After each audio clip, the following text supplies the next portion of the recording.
తల్లులారా, మీ ఆశీర్వాదం పిల్లలకు కావాలి. తండ్రులారా, మీ ఆశీర్వాదం పిల్లలకు కావాలి.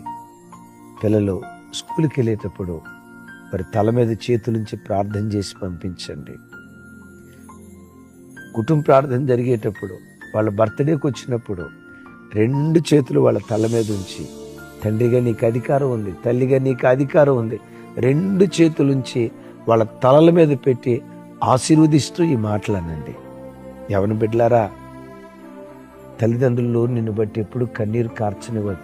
నేను చెప్పే మాట భక్తి కలిగిన తల్లిదండ్రులు గూర్చి. లోకస్తులైన తల్లిదండ్రులు, పిల్లలు పెంచే విషయంలో పక్షపాతం చూపించే తల్లిదండ్రులు, వాళ్ళ గురించి నేను చెప్పట్లేదు. కొంతమంది తల్లిదండ్రులు ఉంటారు, పేరుకు తల్లిదండ్రులే కానీ ఆ హుందాతత్వం కొంతమంది తల్లిదండ్రుల్లో కనపడదు.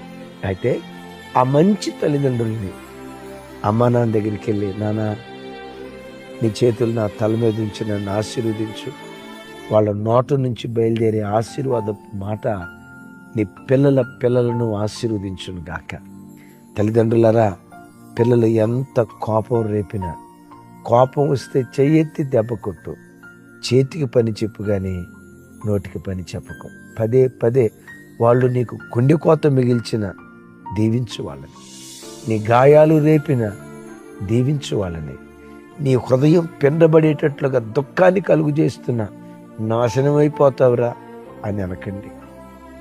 నువ్వు భూమి మీద బతకవురా అని అనకండి. దుమ్ము కొట్టుకొని పో అని అనకండి.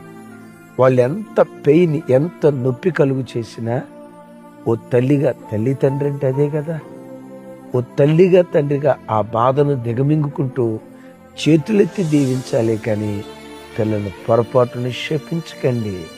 మీ ప్రార్థన, మీ దీవెన పిల్లలకు అవసరం. నా చేతులెత్తి మిమ్మల్ని దీవిస్తూ ప్రార్థిస్తాను. ఏకీభవిస్తారా? సర్వశక్తి గల తండ్రి, నా చేతులెత్తి ఈ వాక్యం వింటున్న ప్రతి కుటుంబాన్ని దీవిస్తున్నాను.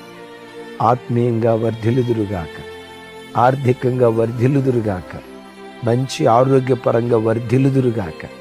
కుటుంబంలో ఏ కొరతలు ఉన్నాయో ప్రతి కొరత మీ మహిమైశ్వర్యులు తీర్చుదురుగాక. ఎక్కడ బ్రతుకుతున్నా నీ పిల్లలు తలగానే ఉందురుగాక. నా చేతులెత్తి నీ పిల్లలను దీవిస్తూ, సేవకులు వింటున్నారయ్యా, వేల కొలది ప్రజలకు తల్లులుగా తండ్రులుగా చేయండి.